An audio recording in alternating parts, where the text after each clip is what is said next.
প্রিয় দর্শক, আসসালামু আলাইকুম। যে শিবির আমাদের ছেলে মহির মতো মানুষ তৈরি করে, আমি নিঃসন্দেহে বলতে পারি সে শিবিরই সবচেয়ে ভালো। আমাদের ছাত্র মহি যদি ঢাকা বিশ্ববিদ্যালয় শিবিরের সাংগঠনিক সম্পাদক হয়ে থাকে, তাহলে আমার কাছে এটা একেবারেই আশ্চর্যের নয়। আমি নির্দ্বিধায় বলতে পারি সে শিবিরই সবচেয়ে ভালো।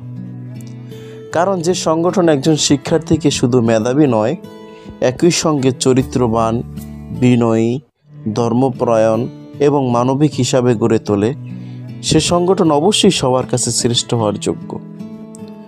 মহি শুধু একাডেমিক পড়াশোনায় নয়, তার ব্যক্তিত্ব ও আচার আচরণেও ছিল অনন্য। তার অনার্সের রেজাল্ট ছিল first class first, 3.97 out of 4, আর মাস্টার্স প্রথম বর্ষে সে অর্জন করেছে পূর্ণ আউট অফ 4। এই ফলাফল যে কোনো শিক্ষার্থীর জন্য গৌরবের, আর শিক্ষকের জন্য গর্বের। আমি মহিকে আমার ক্লাসের সবচেয়ে নম্র, ভদ্র, মার্জিত মেধাবী হিসাবে পেয়েছি। সে ক্লাসের অন্য 10 জন শিক্ষার্থীর চেয়ে অমায়িক, পরিপাটি ও শিক্ষকের প্রতি শ্রদ্ধাশীল ছিল।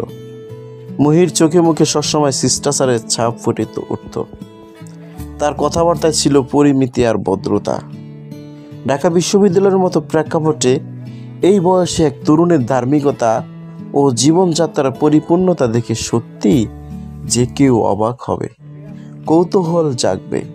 আমি তার চলাফেরা, জীবনযাপন ও চর্চাকে লক্ষ্য করেছি, কিন্তু কখনো কল্পনাও করি না যে এভাবে একজন ছাত্রকে তৈরি করার পিছনে শিবিরের ভূমিকা রয়েছে।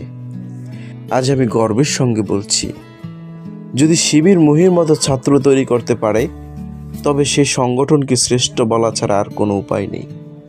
মহি শুধু আমাদের জন্য নয়, সমগ্র জাতির জন্য এক অনন্য দৃষ্টান্ত। লিখেছেন শেহরিন আমিন মুনামি, অ্যাসিস্ট্যান্ট প্রফেসর, ঢাকা বিশ্ববিদ্যালয়। প্রিয় দর্শক, আজকের ভিডিওটি কেমন লাগছে আপনাদের কাছে? আশা করি মন্তব্য করবেন। আল্লাহ হাফেজ।